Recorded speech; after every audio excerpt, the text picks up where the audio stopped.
Hello, what is up, my chefs? To get the echo coating, you will need to have a graveyard, build a house in the graveyard, take the painter to the graveyard, talk to him, and you can buy the echo coating, as well as the illuminant coating, which is pretty cool. Similarly, to get the echo blocks, you need to bring the cyborg into a graveyard and you'll be able to purchase the echo blocks, as well as the specter goggles, which is a way to show the hidden block. To get the echo chamber, you need to craft it.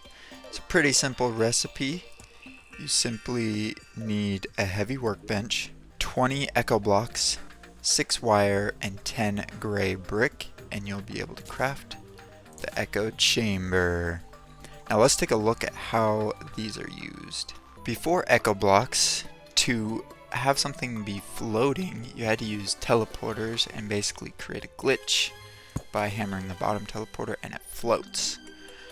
In the new update, you can still do that if you would like to. I can see this being useful if you need to walk through something.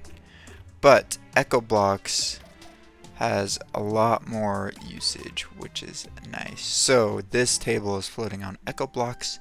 In order to see echo blocks, you have to have an echo chamber or specter goggles. With the echo chamber, you can toggle it on and off, and you can see the blocks. Pretty cool.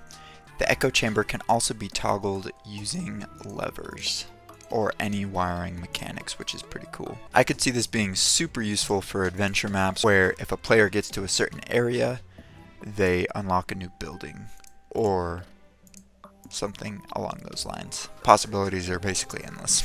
The specter goggles work the same way. You can equip them into an accessory slot. It does not work in the vanity slot. However, the echo chamber does work in the vanity slot, and there is no range to the specter goggles or the echo chamber.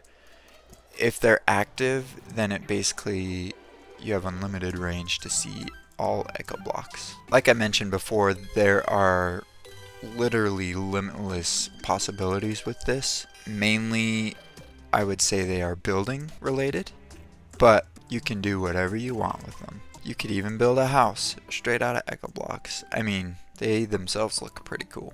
I almost forgot to mention echo walls. These are pretty cool. They're super useful if you want to use a certain part of a wall.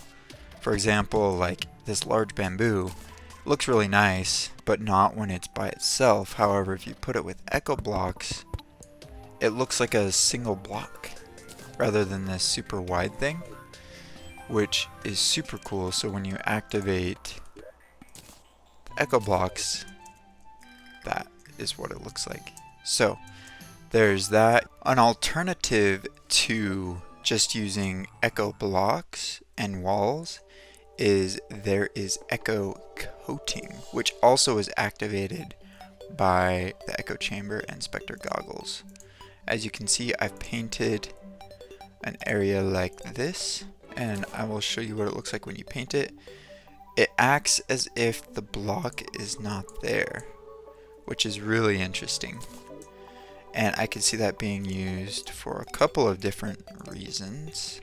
It could change a build to look just slightly different. Maybe you could set it up to a timer to make the building weather away. That would be pretty cool. Or something like that. You can also use it to prevent things from growing. For example, this spot right here, I put echo blocks, prevents the vines from growing any longer right here. You can see that with that. Anyways, echo blocks and coding are super cool.